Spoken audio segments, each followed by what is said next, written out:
Namaste and welcome. My name is Jerome Anto. I have with me a very special guest from Telangana. His name is Sri Suresh Kochattil ji. Welcome, Suresh ji. Namaste. Namaskar. Suresh ji, yesterday was an important day with the liberation of Telangana. Many of us know little about the saga that happened during the process of integration of Telangana. It was what I understand is it is not just another integration. I think there was a lot of effort that went in. Could you please throw a little light on this, please? Thank you for having me on the show, Jerome. And I'll be happy to share what actually happened. It's actually the liberation of Hyderabad state. Telangana was only a nomenclature at that point in time. But more than that, it was a liberation of Hyderabad state and what really went on in the foreground and the background of it all. And the process basically started after India's independence. 1947, 15th of August, India became independent. And in the process of amalgamating those 565 princely states into the Indian Union, Sardar Patel was left with three rogue states to deal with, if you can call it by that name. I mean, I don't want to offend anybody here, but when I meant rogue, I meant basically that they were not falling into the line which Sardar Patel wanted them to follow. Those three states were Jammu Kashmir, that time it was only called Kashmir, and then Junagadh, which is in Gujarat, and then, of course, the biggest of them all, the state of Hyderabad, right in the middle of India.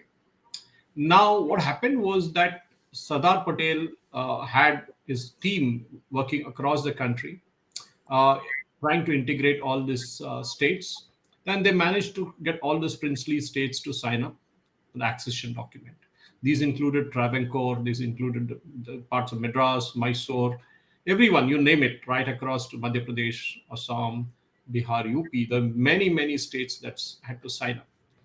Now, the British had given an option to these Indian states at the time of the partition, saying that they could either stay independent, or they could join Pakistan, or they could join India.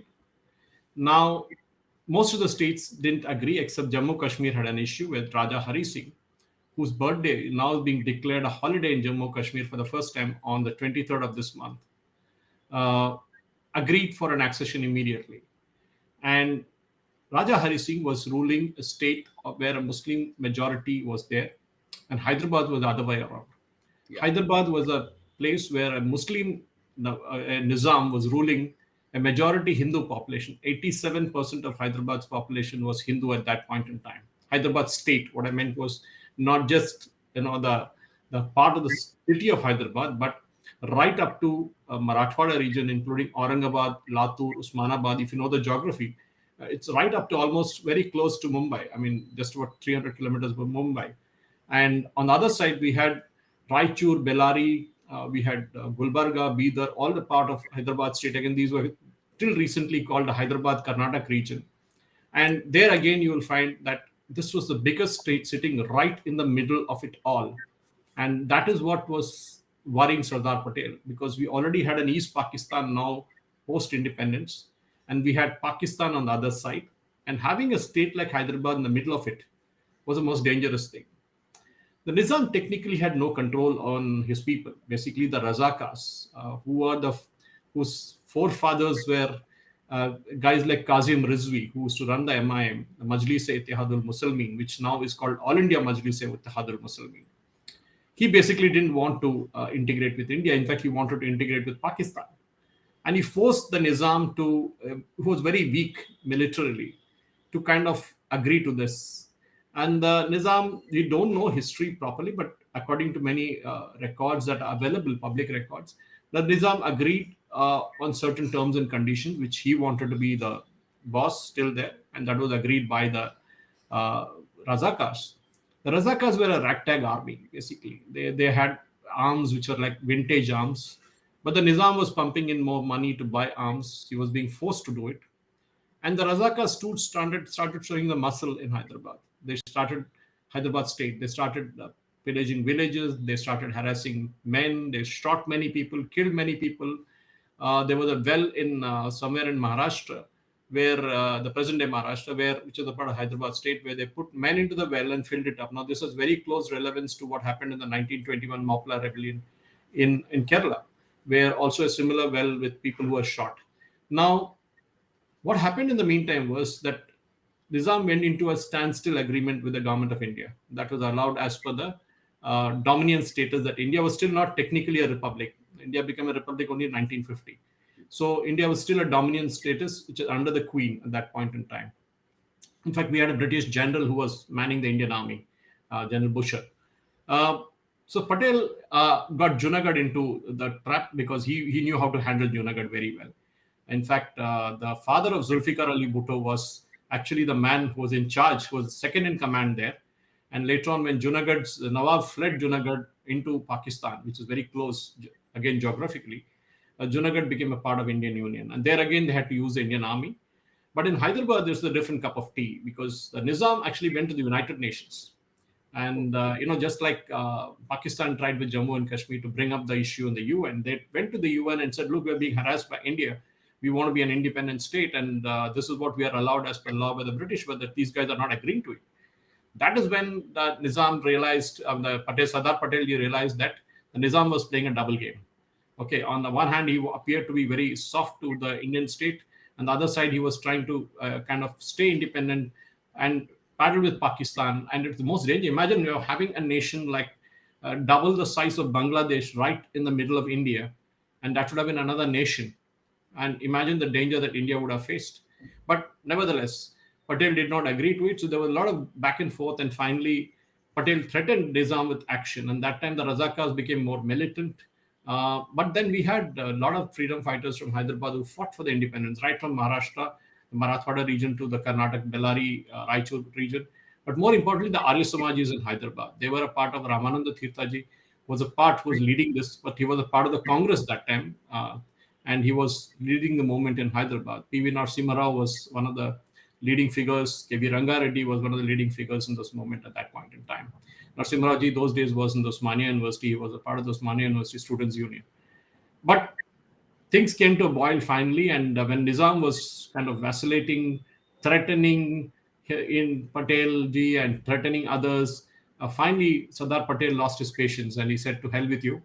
He asked the British General Bowser, whom I mentioned before, to order his army, that is the Indian army, to conquer Hyderabad. The General Bowser refused. He said, "I'll quit." So Patel told him, "Go quit, doesn't matter. But my army is going in tomorrow."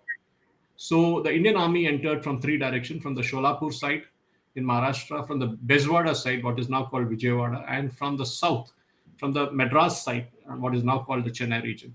From that to this, because it's all a part of the Madras presidency at that point in time. So the army came in from three directions just to ensure that we did not fall into the wrong trap of the United Nations because the UN was involved. The operation was called Operation Polo, and it was actually nicknamed Operation Polo, but it was called a police action, whereas the Okay. police was no way involved in it. It was the Indian Army. But just to keep it on the politically right stance, Sardar Patel played a very good card. He had K.M. Munshiji, who was stationed in Hyderabad. At that point in time, he was kind of playing the role of an envoy of the Indian Union in Hyderabad. And finally, Nizam realized that his game was up. In just 3 days, the Indian Army, led by Joindranath Chowdhury, who was then a major general, later on became the chief of the Indian Army, steamrolled past the Razakars in different places of Maharashtra, got into Hyderabad, and finally, from three directions, they reached. And on the 17th of September 1948, that's almost a month after, year and a month after India got its independence, the Nizam surrendered. And he announced the surrender on the radio that he ran from Hyderabad. Ironically, the same station is now being used by All India Radio in Hyderabad. So Nizam surrendered, and he asked the Razakars also to be disbanded. He was made the Raj Pramukh later. General Chaudhary stayed on to be the military governor of Hyderabad state. K.M. Munshiji was also positioned here. Later on, we had a Malayali gentleman, Velodi, who was appointed as the first chief minister of Andhra Pradesh later, after the Hyderabad state was disbanded.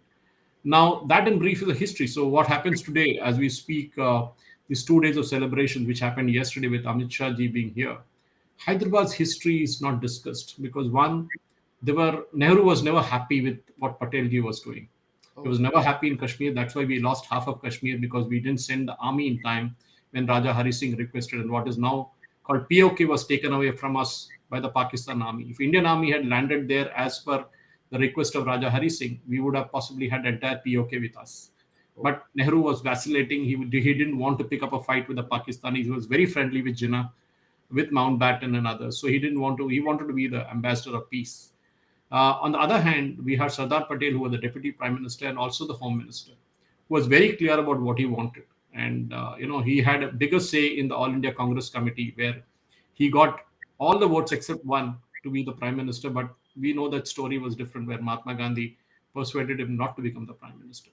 But Patelji had a very good inclination for Hyderabad. In fact, the place where I'm sitting, just about 3 kilometers before my house, is a place where Sardar Patel used to sit and command the entire operation when he used to come to Hyderabad. It was a part of the officers' mess of the Indian Army right now. And a lot of history here. The entire part of this part where I sit in the cantonment was a part of the British Army. Winston Churchill used to live about, say, 5 kilometers from where I'm sitting right now. He was then a sub lieutenant long back in the 1800s. So it has a history. It has a long history.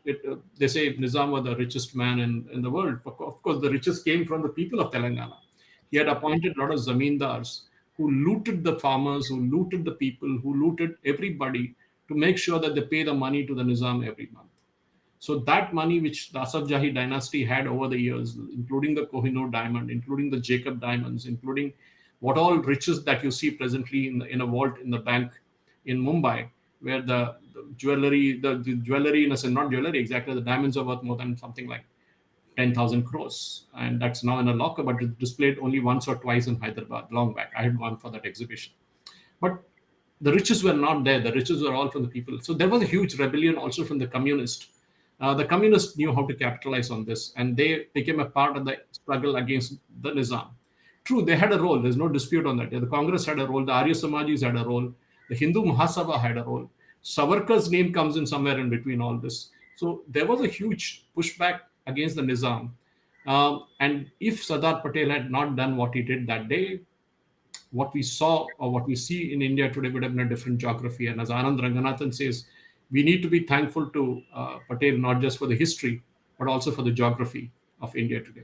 what an amazing story! And unfortunately, we do not get to read this in our textbook. Our children, we have not read this in our textbook because, for some conspicuous reasons, these incidents have been removed.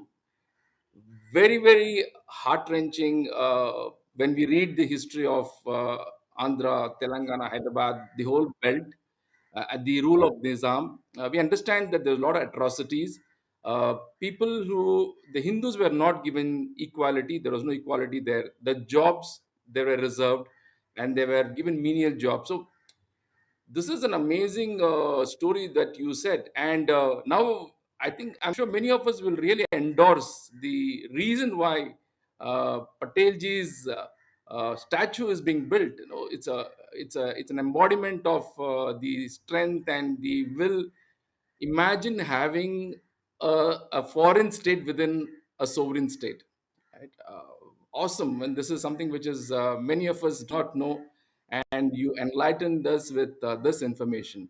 It is bordered by Andhra, Tamil Nadu, Karnataka, and we've heard a lot of nefarious conversion activities in the neighboring states. A little later, do we see some kind of an influence? But the conversion thing actually, Jerome, started in the late, I would say the late 90s and the early 2000s. Till then, Telangana is still not that, but there is a huge conversion happening here also. And unlike what happened in my home state of Kerala, which you also know, you're also from there. So the conversions in Kerala happened around the 17th century. The earliest converts into Christianity were from Kerala, not Europe. So Europe became Christian later after Kerala became Christianity. So St. Thomas, and we know all the history. And the first church in India was built close to my house, about 15 kilometers from my village in Karvanur in Trichy district. The first mosque was built in outside Mecca, and Medina was built there in a place called Kodungalur, which is about 16 kilometers from where my ancestral home is. So what the entire conversion mafia that is working around in Telangana used to exploit the poverty. and Andhra also. There's a huge amount of poverty that is there in these two states. At least Andhra is better off because they're an agrarian economy which basically has, so to speak, of good agricultural practices. They're very fertile, rich land. So even before the division of the state of Telangana and Andhra, Andhra's rice bowl, which is basically the Krishna Valley and the Godavari Valley, even today uh, has a very strong agrarian connection. Whereas Telangana was more backward at that point in time, which is the reason why there was a lot of dissatisfaction among the people of Telangana that they didn't get the right due when the state was kind of bifurcated, and they should have got something more. Andhra felt that they lost out.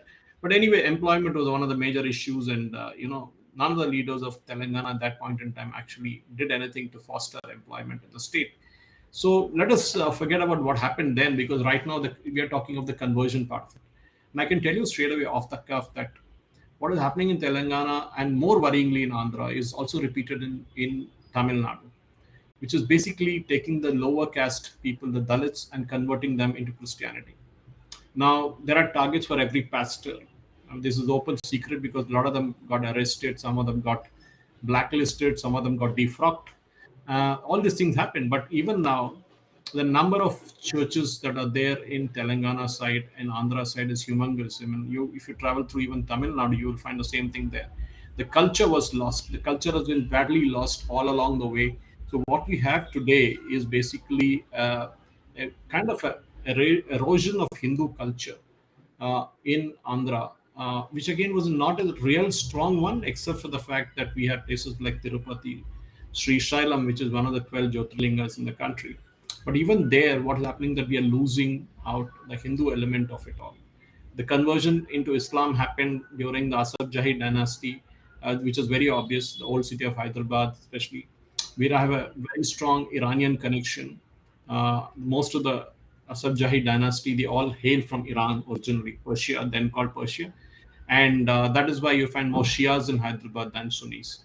So the Christian part of it, which came in later, is basically thanks to the evangelism, if you can call it that way, happened in the late 90s, as I told you, into the early 2000s, and now it's gone really aggressive. But in the last 6 to 7 years, there has been a huge crackdown on the NGOs which facilitated these conversions. It was not the church which got directly involved in conversions.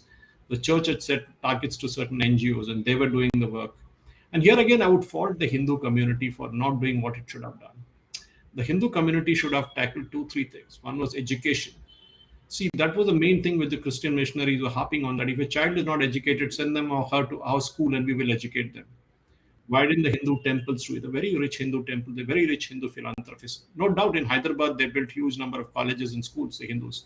The Mudaliars built from Tamil Nadu originally. They built during the Nizam's time, and even before the British, there are schools in Hyderabad which are 180 years old schools, which came at the same time as the British set up their convent schools in Hyderabad in the 1870s and the 1880s. But I think the main thing is second is the hospitals, the healthcare part of it. Here again, the Christian missionaries score big way because they have built hospitals, they built schools, and they knew how to exploit this. And I don't fault them for it. And that is the missionary thing which they did in Africa. And Bishop Desmond Tutu's famous statement that, when they came to us, they had we had the Bible, and after some time they had our land and we had a Bible, and that is how it happened even here. But here they are not so rich. The Dalits who are part of the Christian community, even though a lot of them are unknown to me, and they tell me that they are treated as badly as they were treated when they were Hindus. They are not allowed into the same churches. During burials, they are not allowed to enter the cremation, the same cemetery which the Catholics use or the Protestants use. They are not allowed into all that. So even now, there's a huge discrimination against the Dalit community that is happening. So I wouldn't fault, but I think there's been a pushback now. There's a plus. The main thing is why the Hindu organization got aggressive. Somebody asked me, why do you think Bajrang Dal or Vishwa Hindu Parishad, not RSS exactly, because RSS doesn't get involved in this pushback thing.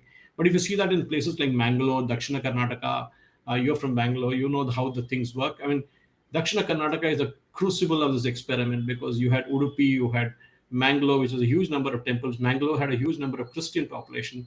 Even during Tipu Sultan's time, a lot of them suffered due to various issues that were there. Now, when you look at the entire thing in entirety, the conversion thing happened basically because of a target setting that was given to the pastors. And the pastors had a lot of money with them. I mean, I need not talk about others, but in Chennai, there was a huge business that was running today. It runs as a university also. So I don't need to take the gentleman's name. His son runs the business right now. So there are a lot of money to be made, and that is what attracted people. And quick fix money without doing anything. So that is what it is. But the poor people have realized that they've been taken for a ride sometimes. Their life has not got any better. What they were when they were Dalits. So the higher echelons, unlike in Kerala, where the Nambudris were the first to converted at the higher end of the caste equation, in other parts of Telangana, Andhra, and Tamil Nadu, as you know very well, the conversion started from the bottom up. So the Dalits, the daily wage workers, they were the ones who were getting converted because of three, four things. One was, of course, the lure of the education, free education, the lure of hospitals, healthcare being taken care of. So what else you need? I mean, of course, they also used to be given rice in the churches, which is derogatorily used against the Christian community today. I won't use that word at all because I don't agree with it. But surely that was one of the third reason why it is. So I think again, as I come to you, I fault the Hindu community for it. For one, for not taking the Dalits along, we got to correct those wrongs of the past history. I wouldn't fall into the Dravidian trap of what is being spoken in Chennai. That is absolutely, I wouldn't call it crap, absolutely. But what we need to is enforce a certain sense of kind of discipline in them. So we need to ensure that they're treated equally, they're treated well, and of course to ensure that they get the right place in the society. That is what, and that is not there, which is exploited by the Christians. It's not just the missionaries doing it in India. You had it in Africa, you had it in different places across the world where the missionaries were pushed. Now you see a different part of it in America and in Europe. You know that very well, Jerome. The attendance in churches are falling drastically, and today many churches in US are closing down and becoming malls. I saw the other day, two of them have become malls already. They have become supermarkets. So there is if you look at Kerala even today, the Christians practice Christianity very seriously, and there's no getting away from that fact. The business is mostly in the hands of Christians, be it gold or be it any of the other trades.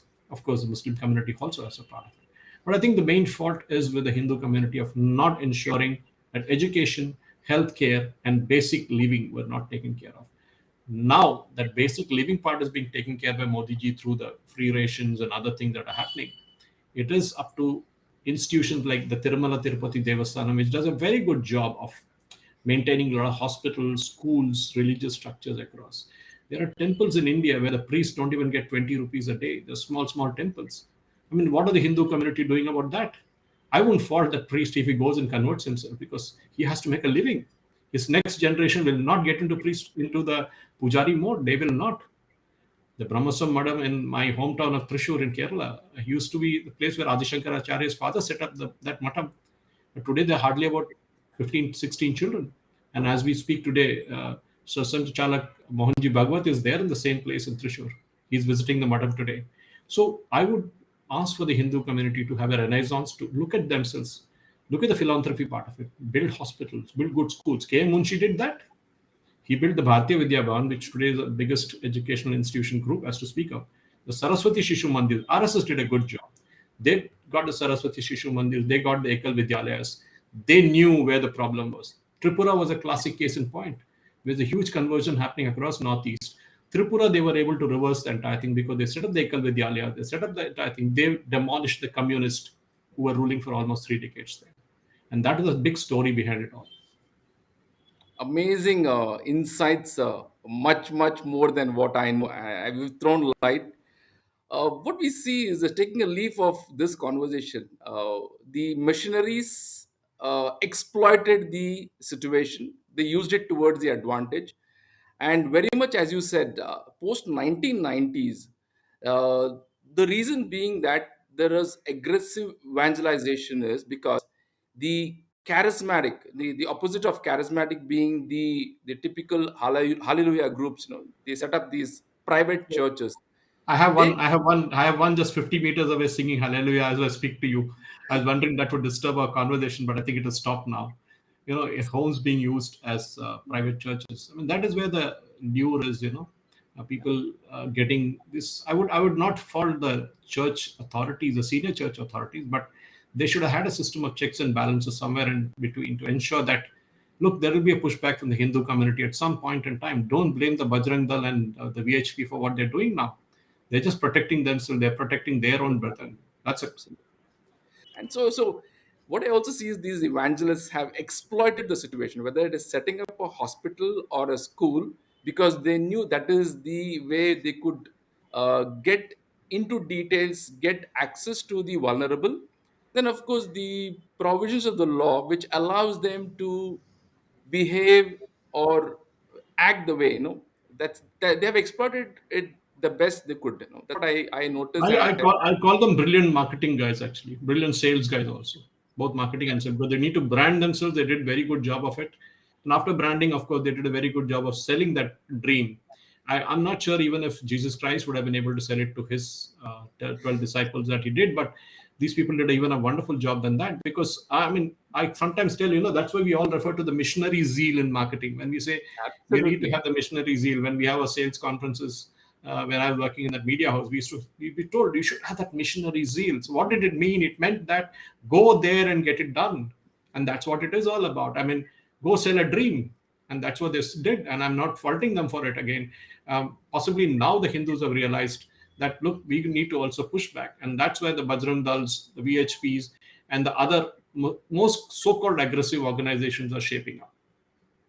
I'm sure your insights, this discussion will actually throw a lot of light to people who are looking up to how to handle this. What are the reasons, and then take the whole mission forward in terms of making it a level playing game for all of us, isn't it? Especially when it comes to religion. Now, True. uh, I have another point that we wanted to talk was this. See, one thing what I noticed, since you are associated with the BJP, and we saw that you were active since 2014 in Telangana. Wanted to know what is Mission 2024? I mean, how does it look like as per you? Since you've been active in the social media also. Well, I was a part of, from my school days, I was a part of ABVP in college, and I grew up in Hyderabad, as I told you. And I basically was with the Janata Party those days because BJP was not there. 84 BJP got formed. One of my favorite leaders was George Fernandez because we come from a railway family. My father was a railway engineer. And naturally, we were all in awe of George Fernandez because I think he was a true mass leader, no parallels, totally uncorruptible in spite of all that effort that Sonia Gandhi did in that Kargil so-called coffin scam, which turned out to be fake later on. Now, in 2014, just to bring back the present context, I of course worked in Janata Party, ABVP, and then when BJP was formed as a part of it. But once I got into my regular job, I didn't have time for politics. But in 2014, I went to Varanasi. Actually, after finishing the campaign in Telangana, which the elections voting was over, we had about 15 days still to campaign in Uttar Pradesh. So the Sangh asked me if I could go there, and I said yes, I will go there. I'd be more than happy to go and help out. So I was one of the hundreds of volunteers who landed up at the BJP campaign headquarters in Varanasi, and we were assigned particular booths. I was assigned to two booths headed by a gentleman, a doctor, medical doctor called Dr. Kushwa. So my job was on the social media to tell people that, look, this is how the campaign is being done, door to door, do parchi system or the Sangh that works very well, the booth management of BJP, which is awesome. I think that's what separates BJP from other parties. Maybe the only other party which has the cadre-based thing is the Communist and the BJP. These two parties are people who come work quietly and go. But in Kerala today, even communists try to pay their cadres to stay in business. But BJP still has those RSS Karyakartas, so I'm Sevaks who come do their work quietly and go off home. Now, to 2014, we had to sell a dream of bringing back Abki Baar Modi Sarkar. I even had that tagline behind my car, and people used to often mock me for it, saying that, "Come on, yeah, guys, you might say all this, but in the end of the day, Modi is not going to become the prime minister." But all of us had that dream, and even when I was campaigning in Varanasi, even Arvind Kejriwal came and said, "Oh, I have already won the election here. It's only a question of majority." All of us knew in our hearts that Modi ji is going to be the prime minister, and that moment on 24th of August, when it actually happened, was a big moment for us. That India has seen a revolution in the last 8 years. And I'm not speaking from a political angle because of a BJP. I'm prepared to debate on facts. And if you know me very well, Jerome, I often on Twitter or on other social media handles, I have 54,000 followers on Facebook. I'm very aggressive on Twitter. I answer every question to people. And what we need to understand is how Modi ji has revolutionized the entire Indian ecosystem, right from rural India to the modern startups. He has motivated everyone to start thinking differently. To a 5 trillion economy, which we may take a bit to get there, but we are the fifth largest economy today. In terms of PPP mode, in terms of power purchasing parity, we are actually the third biggest economy in the world. But leave all that, we have a huge population which is still in poverty. And there are many historical reasons for it. One of the population is the biggest bane that we have today. Our education system is totally flawed, where we produce more graduates who don't get jobs, but we don't have plumbers and electricians today to get. You call a plumber or electrician, he'll say, I don't have time. Or even if it comes and kind of charges you the earth, the moon, and the sun for changing a tap. And that is where I often say, when I was speaking, I often speak to my US colleagues when I was working in a hospital chain. And I used to tell them, why is US uncompetitive? Why is US not is losing away all the manufacturing to China? Because with that, the cost of hiring a plumber is more than the cost of the tap, and that is the day the country becomes uncompetitive, and that's happening in India too today. But I mean, leave alone all that, the Pradhan Mantri Kaushal Yojana, for example, empowering youngsters to take up jobs. People mocked at Modi ji when he said that selling pakodas is also a business. I'm telling you, pakoda guy makes more money than you and me and a lot of guys put together. Okay, Absolutely. that system, that economy, we never realized how much money they were making till the QR code came in and your Paytm and Google Pay.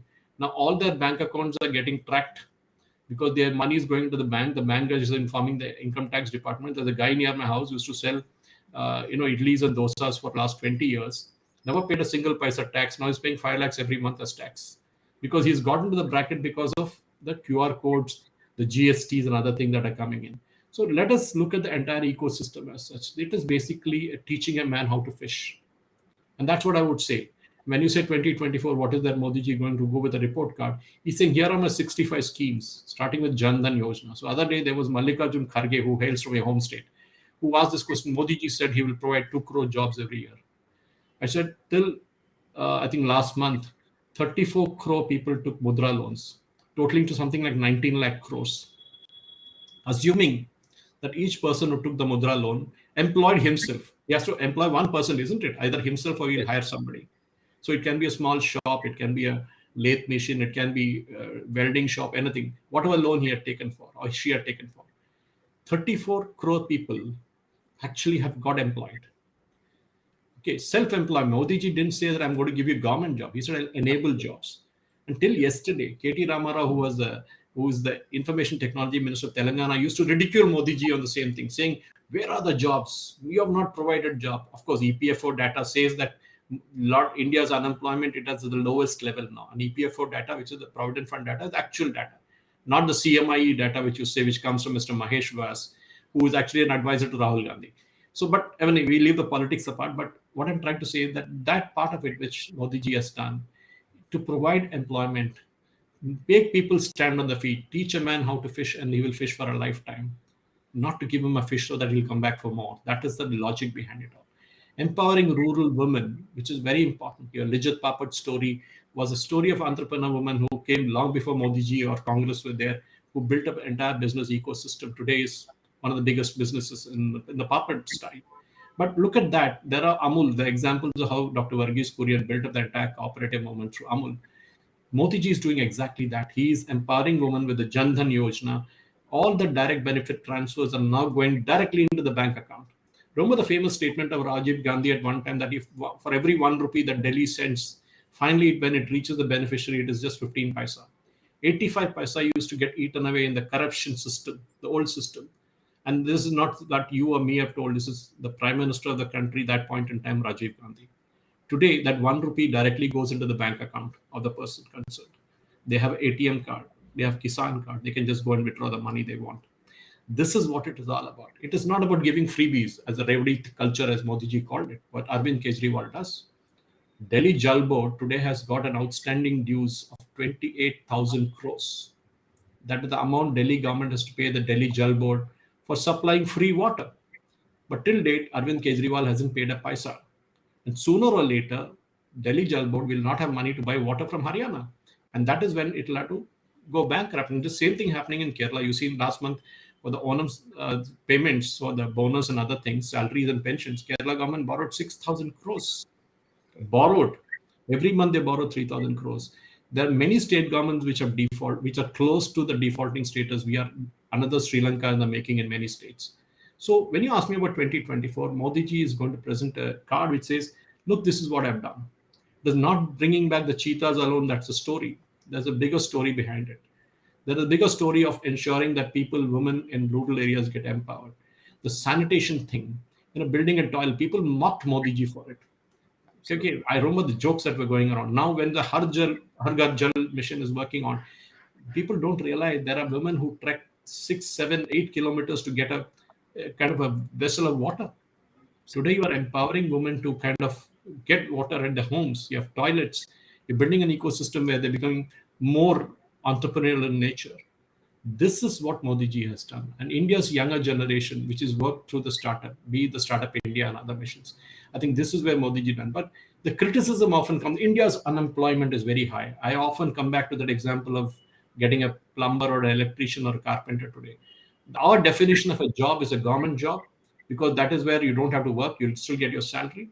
But even within the private sector, I would still urge, look at US or look at Europe. In US especially, there are very few youngsters who go into the college status. Most of them do their diplomas and get into some job. But in India, the lure for a degree or a postgraduate degree, and after that, what? God only knows what they'll do after that. Then they will end up in a clerical job after doing all that, which is the most ridiculous thing. I think we need to get into more trade-oriented business. India has a huge, huge demand. Okay, today we have people going to the Gulf even now to do underwater welding. Now, how many Indian institutes teach that? Wonderful. Yeah. Very few. But there is business there. But we need to ensure that we become, as much as the Kerala nurses are today the biggest advertisers or biggest ambassadors for Indian talent abroad, we need to discover new streams, because our population, young population, is 65% of India's population is below the age of 35, as Mr. Modi ji says. And it is that population which has to get employed. So all that cry about Rahul Gandhi saying India is unemployed. We saw a photograph of him with a lot of girls in Kerala yesterday holding posters saying we want jobs. And sooner or later, people pointed out all the people around him are all actually employed. They're all Facebook profiles say they're working somewhere. It is just for the photo opportunity that you do these kind of stuff.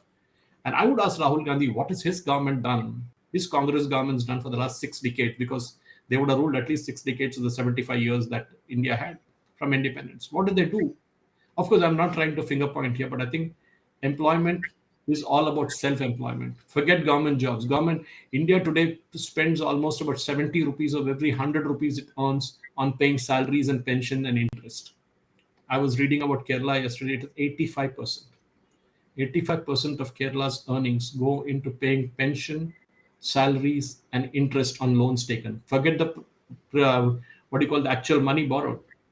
Okay, you're only paying the interest. The principal is not being paid back. So my point is very simple: is Modi ji, when he goes into 2024, he has an advantage. One is a divided opposition, which everybody wants to be the prime minister. Other day I had released a video on that on my channel where I give my weekly pieces, or even sometimes on an alternate day nationalist stuff. You can watch it. Actually, it's a good channel. It's a very nationalist channel called Nationalist Hub. And there in the English part of it, I actually spoke about the contenders that Modi ji has to contend with, from KCR to Mamta Banerjee to Stalin to Nitish Kumar to Arvind Kejriwal to Sharad Pawar. Everybody wants to be the prime minister. The problem is none of them agree as to who should be the prime minister. And They all that's want to be themselves. So Modi ji has that advantage of a split opposition. Even if the opposition comes together, I'm sure none of them can beat the BJP's election machinery.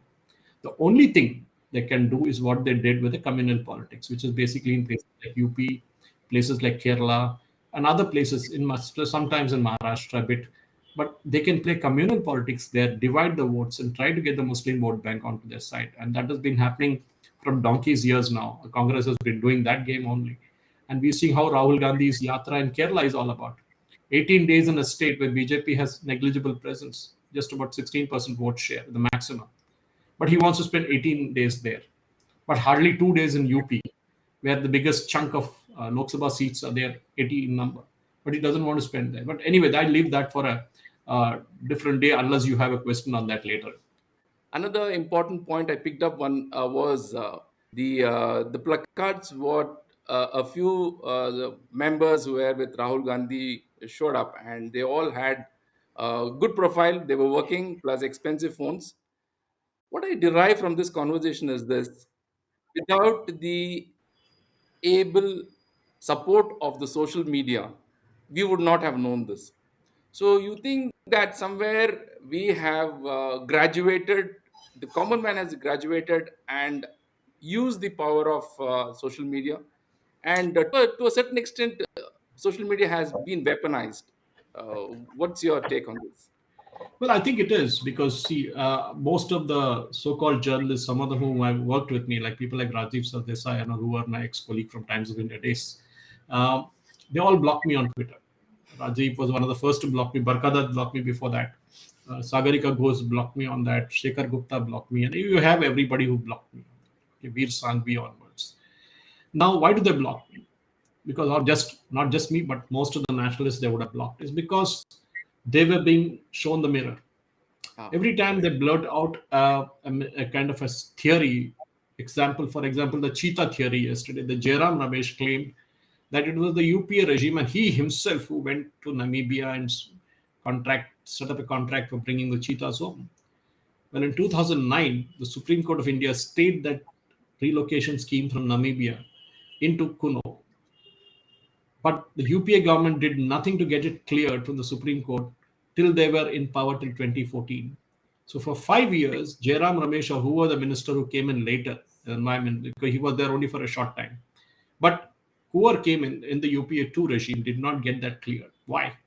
It took Modi government to get it cleared. Now, very few people know the story behind it. He didn't say when he wrote that big article or made a claim, but I exposed him yesterday on Twitter and said the Supreme Court stayed it because you wanted to put the lions and the cheetahs together, the lions from Gir and the cheetahs from Namibia, into one enclosure in Kuno. What would have happened? It would have been a bloodbath. It would have been absolutely. a genetic disaster.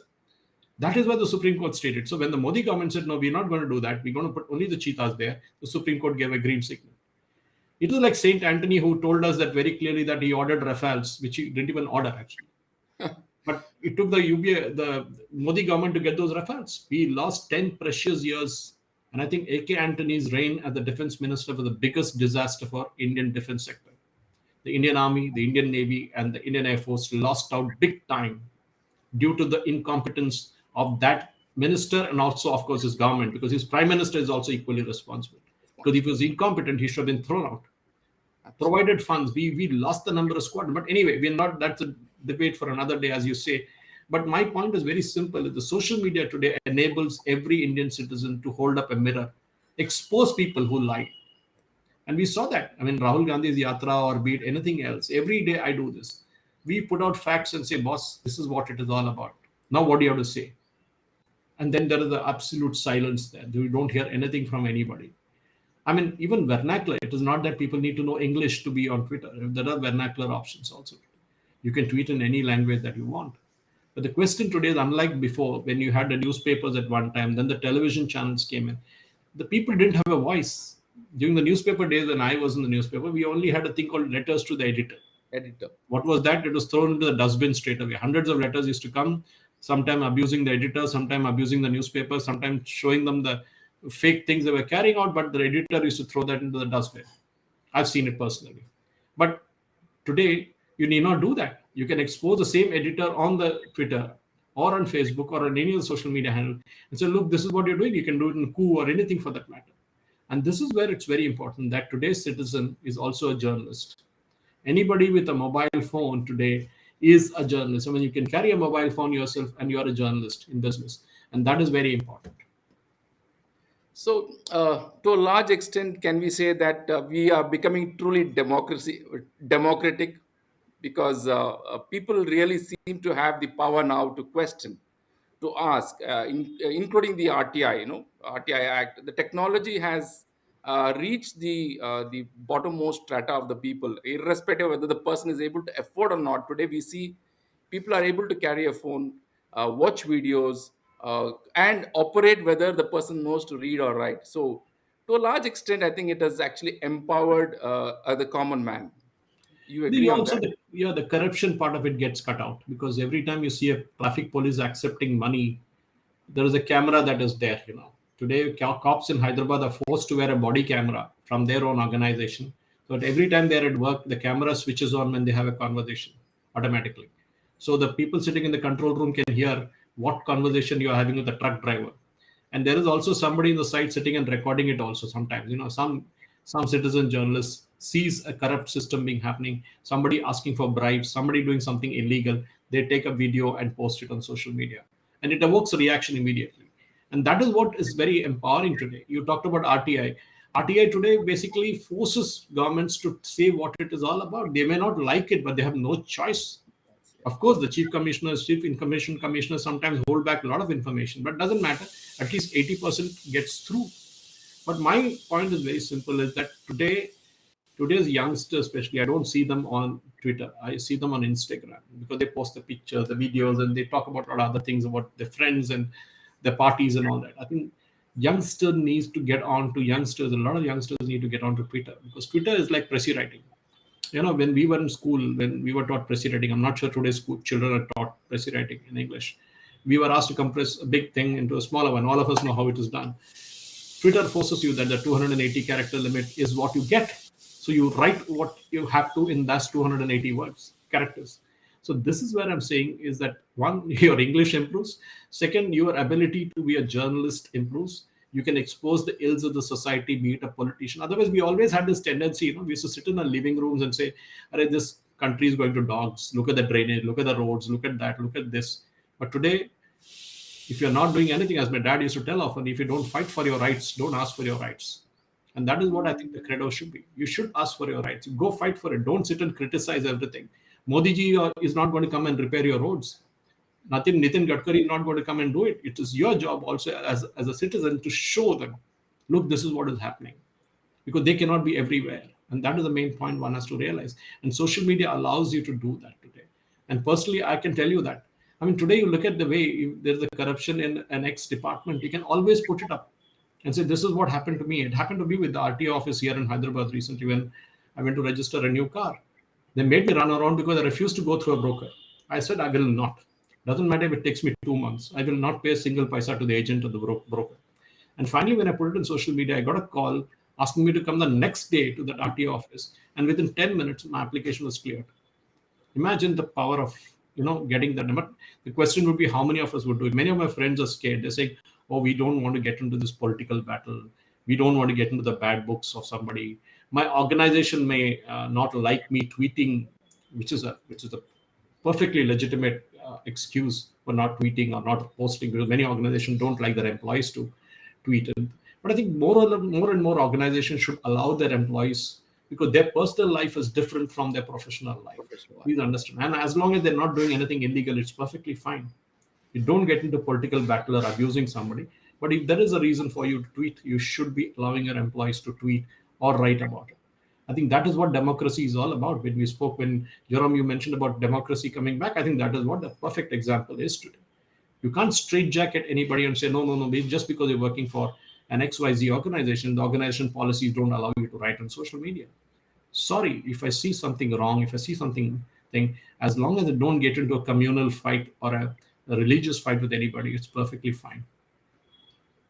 Thank you so much for your insights. In fact, I was speaking to an American professor yesterday who has made uh, a lot of study on Indian democracy, and one of his feedback was that information on India in terms of democracy, in terms of our working, is not proactively available, and much of the information is dependent on independent NGOs and these private institutions. So he was when I was countering him, asking these questions, he said, look, we rely very much on the information that is available on these bits and pieces. So the counter would be, what I suggested was that we need to proactively put a lot of information for the consumption of the general public. For example, he was mentioning that XYZ number of journalists gets killed in India, and India is the most unsafe place for journalists. But when his study says that when I compare that to the population ratio, we are supposed to be the least dangerous place for journalists to live. So that I think what we should also be doing is proactively put a lot of information for public consumption and also for the international community, because end of the day, uh, we need to have a relationship to maintain a strong economy. So I, somewhere I think, do you think that it is important to put Yeah, I those agree with you, information? Jerome, on that because our agenda is today the international. If you ask somebody in India, abroad, to identify where is Hyderabad or where is Bangalore, maybe they can still identify Bangalore, where is Kanpur, for example, or where is even Jammu and Kashmir, they won't identify it on a map. I mean, that is how terrible their geography is, the knowledge of geography is. And you have BBCs of the world and the Washington Post and the New York Times feeding all kind of crazy stories into it. For example, the killing of those two Dalit sisters day before yesterday in Hathras, Lakhimpur, was carried by BBC as a killing due to the Hindu caste system. Imagine, the BBC never mentioned a word, and it was written by an Indian. I can think of a Firangi writing it, but it was written by an Indian lady who faulted the Hindu community for the death of those, or rape and killing of those two Dalit girls. Whereas the people who are arrested, their names were not even mentioned. It is only after a huge hue and cry on, Okay. on the social media, as you rightly mentioned, that is the power. That BBC was forced to correct the story and bring in the names of the people who were involved in it. But still, they continued with that, with the theory that this all happened because the Hindu community is very caste based and Hindu community doesn't respect the Dalits and all that kind of stuff. This is the problem. Their theory is very simple. In America, if there's a shootout and 13 people get killed or 15 people get killed in a shootout, they have no issues. No human Absolutely. rights is asked for, no questions of law and order is asked for. And that happens with unfailing regularity in US. But if it happens in India, oh my God, look what happened in India. India is a lawless country. India is that. India is this. India is unsafe for minorities. India is unsafe for journalists. Asaduddin Owaisi's statement last week saying that India needs a weak prime minister because then they can be controlled. He doesn't want India to have a strong prime minister because then he won't listen to you. So he wants somebody like Manmohan Singh who can be made to dance around like with a remote control in hand. And that's exactly what people like Asaduddin Owaisi want to happen. But the problem is today we have a Narendra Modi here. And we won't allow, but the problem is the international opinion will never change, no matter what you or me will try, Jerome. Uh, their motive is simple. And Prince Charles goes into a church and addresses, or King Charles right now goes to a church and then addresses the nation and the world. Nobody Nobody asks has him it. a question. Now imagine Narendra Modi ji going to Kashi Vishwanath temple and taking oath from there. What happens? There will be like hue and cry. I don't fault King Charles for it. He's got all the right. It's a Christian country. It's very clearly defined. So with the US also, it's very very clear about it. I have no question. I have no questions about the Saudis calling themselves Islamic. They hold the holiest sites in their control. There's nothing wrong with it. But when it comes to a person like Narendra Modi or anybody for that matter who associates himself with Hinduism, immediately then we become communal and then we become votaries of Hindutva and all that kind of stuff. And I mean, this is the theory that's peddled by from a long time. From Irfan Habibs of the world and Romila Thapas of the world, we were how history books were written that way. We never had a Rani Abakka who comes from Karnataka who defeated the Portuguese twice, right in Kundapura and Mangalore. She massacred all of them. But there are just two statues of her, one in Ullal, our hometown, and another in Bangalore. And I'm not sure how many school children in Bangalore actually know where No, her statue or what her story is. This is the problem. When Manoshi Sen Gupta wrote those books, Saffron Sword, I was surprised to read the stories of kings and queens of India who never lost a battle. But we were always portrayed as a nation of losers. We were always told that we lost every battle, we lost every war. No, there are many of it which we won. The Maharana's book written by Dr. Omendra Ratnu, wonderful. And he was in Hyderabad a few weeks ago speaking on it. And this is where I'm saying we need to know our history. He's told how the Maharanas never lost a battle, but we were all taught different history. And this is the problem, Jerome, is that From the history emanates all the stories about India that goes out.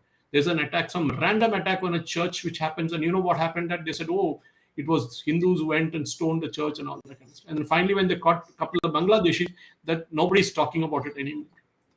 This is the problem. When those two Dalit sisters were killed, we didn't see Priyanka Gandhi or Rahul Gandhi go there. The same people were there in Lakhimpur for another case. Because why? It is a different religion altogether at that point in time. This is the problem. This narrative, this peddling of narratives in international media is done by those paid fake journalists from India, like Rana Ayub, like Sabah Naqvi, like the print journalists and others who do all this, Siddharth Vardarajan and MK Venu and others. They need to be tackled first because they need to be and unfortunately we don't have a strict libel system in India. You cannot sue anybody and get some money. It'll take ages to get some judgment for that. But I think the time has come right now when we need to call their bluff. At least on social media we can start reporting those handles which peddle these fake stories. So, coming to the last part of the conversation, Bollywood boycott has some kind of a bearing on the industry. Is it reasonable? Is it unreasonable? Because there are different segments of people having different opinions about this whole idea of Bollywood being boycotted. What's your take on this? See, I don't hold an agenda for this at all. In fact, if I don't like a movie, I don't see it. Simple. Okay, that's it. I have a choice. We are living in a democracy. Nobody can force me to go and watch a movie there. But the point is very simple: is that there are selective targeting of Hindu icons and Hindu gods and goddesses. We saw that in PK, where Lord Shiva was made to run around in a toilet. Now, my only question to Amir Khan would be, or for that matter, any other filmmaker, is would you try and do something similar with another religious icon or a prophet or a lord or a god of any other denomination? Would you try? Would you try doing it? You wouldn't dare do it. You will end up like Charlie Hebdo. And that's what will happen to you. The problem is that we Indians laugh at our gods. I mean, we have that capacity to do it. In Kerala, there is an art called Chakyar Kut. You know, you must be knowing it. It happens in temples actually, Yes. where the gentleman concerned actually mocks at people, mocks at God, mocks at, but it does it in a very, very positive spirit that people appreciate. I mean, that is what Hindu gods are all about. We are not infallible. I mean, if you look at Mahabharata as a classic example, we had people of all shades in it. We had the Duryodhans, we had, the Krishnas on one side, we had Lord Arjuna on us. We had people who were of different chalk and cheese there. And that is what is the beautiful thing. But the problem with Bollywood is they do very selective targeting of Hindu community. And that is what upset Hindus. I mean, as a film star, you're free to eat beef or you're free to eat pork or anything for that matter. But please remember, those digital footprints remain hidden somewhere. And when you come up with a movie, people go back and say, oh, you are a beef eater. But I again have no qualms about people eating beef. I don't eat, so be it. But there are people who do. But the problem with Bollywood is not that. The problem is more deep rooted, Jerome, is the fact that the funding of Bollywood happens from a different source. Uh, I was in a debate in Trivandrum about 5, 6 months ago with Mr. RVS Money at a conference on the Hindu Sammelan there. And he made one statement which is very alarming. And he told me this before also in an interview which I did on television with him earlier, is that every year hundreds of movies are kind of produced in Kerala, but there are some 20 to 30 movies which never see the light of the day. They're announced with big fanfare, big star cast, a lot of money is splurged around, and after that, those movies just disappear. Where did that money go? And these are all coming in cash and all coming from a particular country or a particular group of countries. Now, this is what is the boycott call all about. Is the boycott call is about the film artist taking the audience for granted. Today, a small movie guy doesn't need a theater release. He can just put his movie on the YouTube or on an OTT platform if he has a good negotiating capability and make some money out of it. There's some brilliant movies that came out in Malayalam during the lockdown. A lot of us saw those movies. I mean, the script is very important. You don't hear of a boycott call in a Malayalam movie or a Kannada movie or a Tamil movie. Why is it that you're seeing it only in Hindi movies? Because the Bollywood, as we call it, takes the audience for granted. They think the audience is a fool. The audience will watch any crap that they put out. Sorry, those days are gone. Those days where a hero could beat up 20 villains at a time is not acceptable today to to a younger audience. They don't believe in it. They like the hero to get beaten up. And that is the problem there. And I remember the famous dialogue of Rajnikant when he refused the role which Mohanlal portrayed in Manichitra Tar, the movie. He said, fine, that's fine, but if I have to come in the interval, then there's no role for me because Mohanlal comes just before the intermission of the movie. Yes, yes, And the same thing happened in Drishyam when the role was offered to Rajnikant initially for Drishyam. He said, no, I cannot do it. And when they asked him why, he said, no, the police inspector is beating me. The guys watching the movie in the theater will set the theater on fire. How can a police inspector beat up Rajnikant? This is the logic. In South, there is more realistic expectations from a movie star. The budgets are lower. And even if there's a grandeur like what happened with Bahubali or RRR, those grandeurs are still on expected lines. They don't mock Hinduism there. Actually, if you look at Bahubali, they portrays more of Hindutva causes there true. without outwardly saying it. So my logic is very simple. This so-called boycott of be it Lansing Chada or be it of the latest one, including Brahmastra, is happening because those heroes or heroines in those movies make certain statements which hurt the Hindu community. They think it's very fashionable to do it. And when it hits home for them, then they start apologizing. Then they start saying, oh, we were quoted wrongly. We didn't really mean it. Then they start going to temples. Why do they remember temples just like Rahul Gandhi does before the elections? Why do they go to the temples and make a big show of it only when before the movie is released? Yeah. Why do they remember those same temples when they were in the normal self? And there's a huge amount of money spent on marketing these movies. I mean, Brahmastra, I believe 400 crores the cost of making the movie, but they spend more than 150 crores in marketing it, paying newspaper establishment, paying media houses to write paid stories, saying the movie is successful, doing extremely well. I'm not privy to all that information as to whether the box office collections have been good, great, not so great. But my point is very simple: is the time has come now for Bollywood to be more professional. Okay, I'm not getting into how much the hero should get paid, how much the heroine should get paid, or how much whatever it is the star cast gets paid. But the point is very simple. Don't mock the citizens of this country. Don't take them for granted. Don't think your audience is a fool.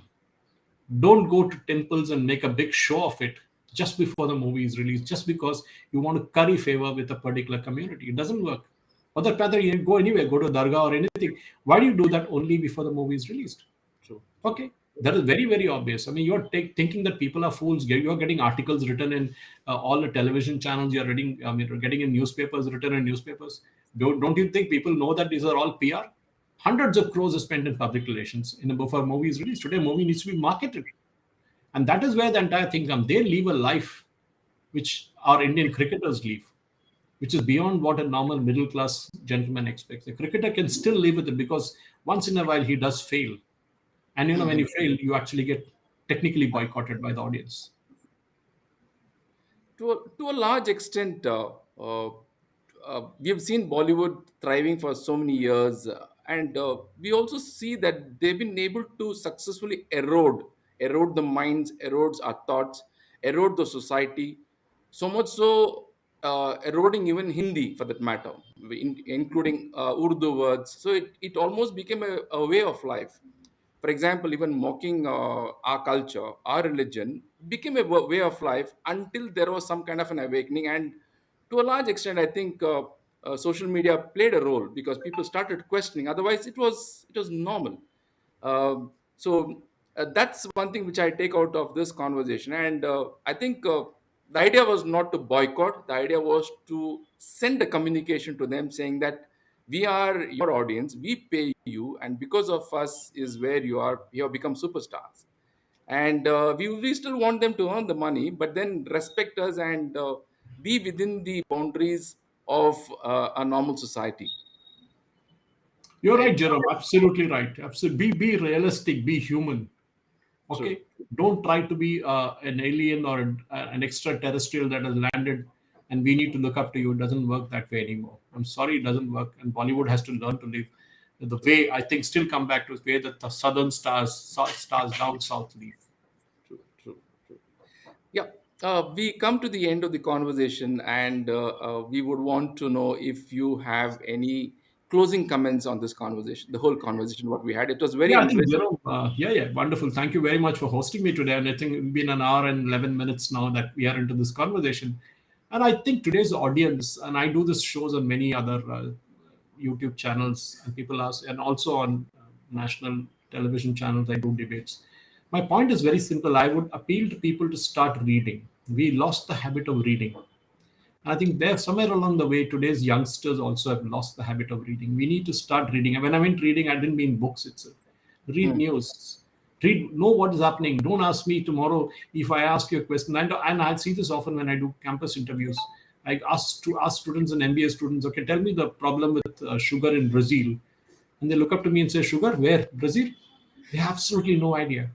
So it is not just reading about a Shah Rukh Khan or a Brahmastra or movies like that. There is also a world beyond it. Start reading. And today's youngsters have lost that habit of reading. The old generation still has it. We are possibly, in my age group, we are the last generation which is reading a newspaper. And after this, I don't think newspapers will exist anymore after 20, 30 years in India. They might exist, but in pockets. That's it. So my main appeal in this through a channel like yours is to appeal to youngsters to understand what's happening around them. Don't be oblivious. Don't switch yourself on, say, this doesn't concern me. It will concern you one day. That time, don't cry. That's the problem. Thank you so much, Sureshji. It was an amazing discussion and time we spent. Very fruitful, very enriching, very insightful, and I'm sure it will actually put a grain of salt into a lot of people's thoughts. We look forward to another round of enriching conversation sometime later. Sure. Thank you so much. My pranams to you. Thank you very much. Thank you for hosting me, Jerome. Thank you. Thank you. Namaskar. Jai Hind. Namaskar.